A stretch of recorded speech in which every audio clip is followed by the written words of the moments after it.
What's going on, everybody? Eric Lindquist at Stochastic here on the Odd Chopper channel, coming to you with a day of Monday edition of MLB and NFL Lindy's Leans, Likes, Unlocks. Hit that like button, subscribe button, notification bell. Goes a long way for me on this video. Goes a long way for you. That way you become a prize whenever great content is going live here at our little neck of the YouTube woods. Friends, last night, Sunday night, didn't take it off by any means because I was still doing some prep and things of that nature for NFL coming up in later weeks, but didn't record. I'm recording here on Monday morning so I can bring you the goods. Only 3 MLB games and an NFL game, so wanted to try something a little bit different. Wanted to get updated information as well with only 3 MLB games. Want to see if this can be sustainable throughout the MLB playoffs, something that I've generally done just unit tracked over on X for the people. Made 19 units in 2023. That was fun. Only 12 units last season. Only that knowing full well that like Lindy's long balls, the home runs, sitting at over 13 units here on the season. But those are publicly tracked, thrown out in front of you on X every single time. So think I want to do like a video format of it here for you on YouTube, and also can post over on X. That's where you can follow me at Eric Lindquist. But we've got a fun Monday Night Football game to talk about, and I do have a play from it. So yeah, let's just get right to it, shall we? But of course, what is behind me? Join the Lindy Discord. We had a really cool hit with the Cam Scattaboo parlay. Thank you so much. Needed that for all the people. Minnesota -3. I mean, if you guys go with the recap on this, you know what? Screw it. I'll just pull them up here. I mean, we did the video. -3. That went well. Who'd thunk it? Skull. This was hurtful. Najee Harris, he died for our sins, but he still cashed us out. Justin Herbert, if you could have brought 2 touchdowns to the party, that would have been helpful as well. Only got the 1. Why couldn't he have done like one of those stupid Aaron Rodgers touchdowns at the goal line where he like soft tosses it to Hampton, but whatever, Hampton ran it in. That's neither here nor there. Of course, 50% off. Join the Lindy Discord. Would love to have you all there. Plus, we're having a good time. 3 profitable NFL weeks. Actually, week 1 was very, very break even within like $10 with like thousands of dollars in play. Hilarious how that kind of stuff works out. You get like closing line value from 2 months ago when opening lines come out, and well, is what it is.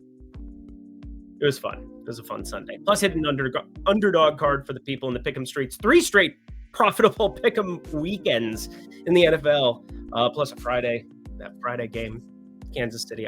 That really got the momentum going there, but I'm done talking. Let's get to the plays. If I can find the sheet. There we go. Hello.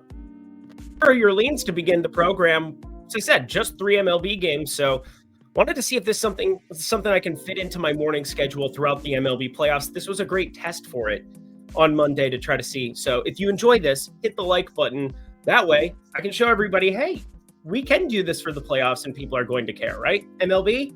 Yes?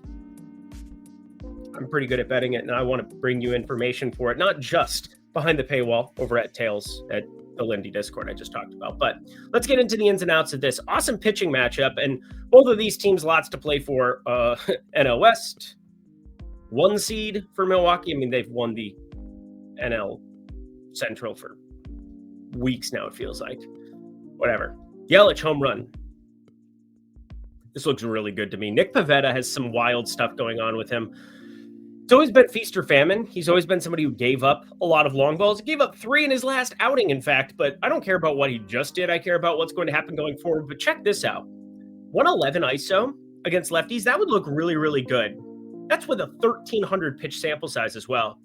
It's a 202 expected ISO. You don't get 90 points of gap like that at all. Like, this is insane to get that big of a split for him. I think you have to give a little bit more credit to Pivetta that he knows what he's doing, and maybe the curveball specifically where it's actually getting lower launch, 4.9 degree launch angle. Maybe that's one that he's just integrating more to lefties in specific counts.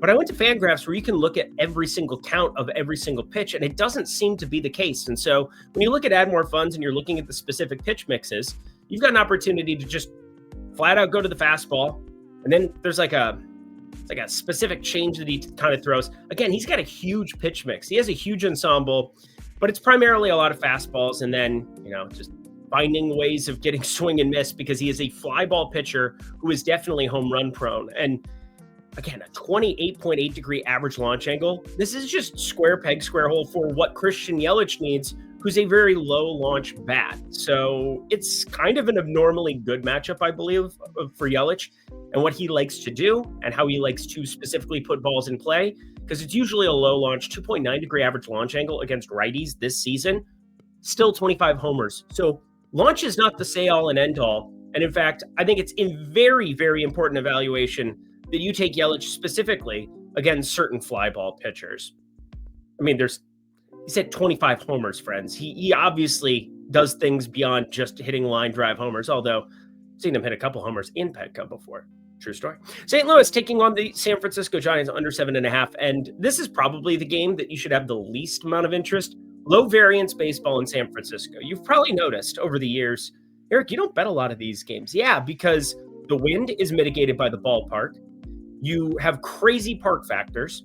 It does play up for doubles and triples because of how large the proportions are out there. But I cannot tell you enough how difficult it is to win money betting a ballpark where you're routinely seeing 7.5 totals, even with like mediocre pitchers. Now, that said, Justin Verlander has been absolutely on one recently, like absolutely on one. You go through his box score, it's insane. He's now gone 6 innings minimum in 4 of his last 5. He's found 10 strikeouts in a spot against Baltimore. He's also gone like really deep into games, 107, 105 pitches, but only with like 2 walks, and a couple of spots here, but only 3 and 4 strikeouts. We're really not seeing the strikeout stuff spike, but the location. It matters in real estate. It matters in pitching. It seems to be on right now. He's finding ways to be effective. Not that you wouldn't. I mean, this is one of the best pitchers that's ever walked the planet. And even in his elder years, he's finding ways to be an effective pitcher. So shout out him. Shout out all this goodness. Under 7.5, because Max McGreevy on the other side, I don't trust him enough. But this freaking Giants team, man, it is so difficult for me to be able to back this lineup in any way, shape, or form. So otherwise, I'd try to target him with Verlander, but the prices really aren't there. Probably just going to be staying away. All right, let's get to the play, shall we? The like. This is your play of the day for the MLB side. Washington plus 1.5. By the way, I'm going to play the Yelich home run. I just haven't done it yet, but I'm going to update Lindy's long balls. It just makes way too much sense. At Eric Lindquist. That's where you follow me. All right. Well, let's get this freebie out. Washington plus 1.5 taking on Atlanta. As we get into the playoffs, we will not see these teams. So enjoy it now, or don't. But they're the standalone baseball game for like 2 hours until we all turn it off to watch Detroit, Baltimore. But Washington plus 1.5 taking on Atlanta. Mackenzie Gore versus Chris Sale. 2 southpaws, low arm angles, finding ways of adjusting things. Now, Mackenzie Gore has moved his arm angle a lot, mainly because I thought he was hurt. I don't know why he was pitching at certain times, but we've seen some real feast or famine stuff. But this is just a crazy steep price on the money line, and yet the run line is auspiciously low. We're able to get even money on it, minus 105 at pretty much every rec book across the board, and I'm not quite understanding why it's 160-cent gap, 155-cent gap from the Atlanta money line where it's best available, like around the minus 250, minus 260 section. And this, but I guess this is just a little bit of respect because you put the year over year numbers next to Chris Sale. Mackenzie Gore is not that bad. And it's not like I'm going out of my way to go pick on him, but this is now an Atlanta team that's just pretty healthy, trying to get any kind of good juju, good vibes coming into next year. Sung Kim, late start of the season. Jerkson Profar suspended for the first half of the season. Matt Olson, Ronald Acuna just joined the land of the living over the course of the last month. I mean, we've seen Acuna get buried as far down as 7th in lineup just to like make a message that, hey, you got to figure your stuff out no matter who you are on the priority, on the pecking, the priority totem pole, whatever I'm trying to say. You know what I'm trying to say. But Washington's lineup is abhorrent. Their current lineup sitting around an 84 WRC plus against left-handed pitching, and Chris Sale is better than your average left-handed pitcher. You obviously neutralize a little bit about CJ Abrams, James Wood, although I do expect them to still be 1-2 in whatever capacity they decide they woke up and want to fire up today. Yeah. Run line. Atlanta, minus 1.5. I really like this one for what it's worth, and I'm happy to be throwing the minus 1.5 out there as opposed to the minus ones that I've gotten really, really close to. I've enjoyed that, but I think Atlanta brings the wood to some extent, although winds blowing it ever so slightly. Home run numbers are pretty nuked across the board. Can't really get to anything there in that ballpark. Truist is a disaster. But I think Atlanta buries Washington here in this spot. Washington looking at under 2.5 or under 1.5 earned runs here for Chris Hale as well, because it's just that kind of a spot. All right, before we get to the NFL, this will be a nice quick video, and just wanted to throw it in here for you as we get into the later stages of the MLB season. One more week of the regular season, so it's 6 days exactly. Well, I still want to be firing some stuff up for the playoffs, but the NFL is here. It is here to stay. Code Lindy NFL can jump you into the Discord. Check out all the pick'em, all the goodness that we have going over there. Let's get ourselves to the pick, shall we? The pick. Detroit, plus 4.5, taking on Baltimore. And found some nice edges over the course of the week 3 board. Cam Scatterbo, pretty certain even. I mean, we got some good run good with Tyrone Tracy getting dinged up, but they did announce that they wanted Cam Scatterbo to get more work on Sunday. And, well, he got more work, especially after the Tyrone Tracy injury. Hopefully he's all right, but saw a separated shoulder of some kind. Hopefully he's fine, but whatever. It ended up being really good for our parlay there, the Cam Scatterbo side of things. Could have taken some alt numbers for a ride after the fact with that, but overall, can't be too upset with a near first half cash. Was sitting 1 yard short, and then he made us wait the entire third quarter until the fourth to get over that 1 yard rushing that we needed. Minnesota, though, that felt really good. Felt really, really good. But let's talk Detroit, Baltimore. I'm super excited for this game, as I'm sure you are. But let's talk through what's happened through 2 weeks. Baltimore had the absolute mental breakdown of all breakdowns against Buffalo. Now, Josh Allen, he's special. There's no doubt about that. We don't want to poo-poo it, but that should have been a win. The fact that they're 1-1 is pretty egregious. But look how good Lamar Jackson's been. 6 tutties, no interceptions. He's played outdoor ball both of these outings in Buffalo, and then when they hosted Cleveland, which defensively, you saw what they did to stifling Green Bay. Everybody wants to anoint them. They are who we thought they were. No, the Green Bay is still a very, very formidable defense and a formidable football team, but offensively, couldn't get a lot done. Cleveland, that's whatever. We're not talking about that game. We're talking about this game. In Cleveland, well, they got rolled. 41-17 up against the Ravens. I said this before the season started. I said it after week 1, even after their loss, and then leading into week 2. I think the Ravens have the most talented roster, top to bottom, offensively and defensively, in football.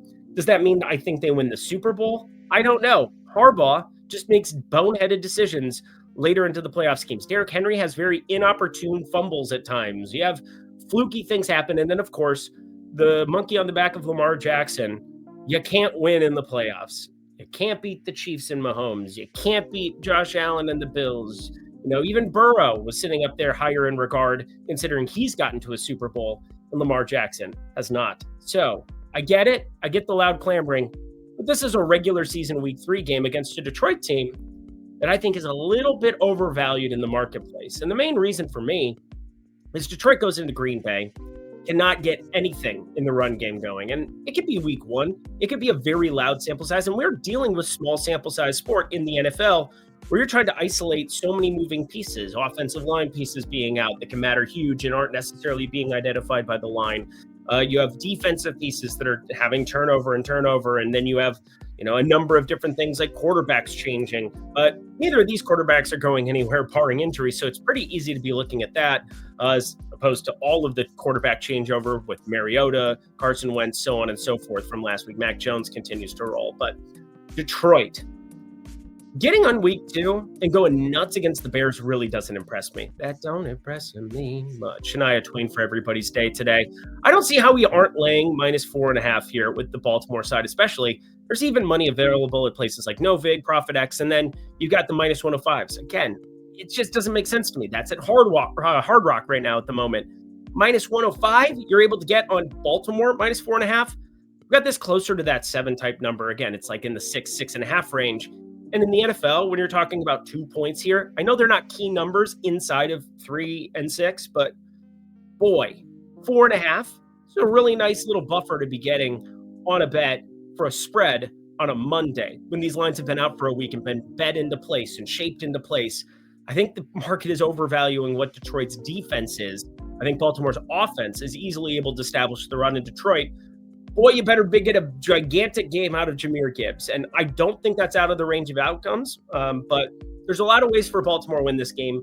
There is like one way for Detroit to win this game, and that is to get the run game going in a way that really hasn't shown out to yet. A lot of dump-offs, passing game. That's not going to go well against this Baltimore secondary. Just throwing it out there. Jared Goff out of a dome. I don't trust it. You shouldn't trust it either.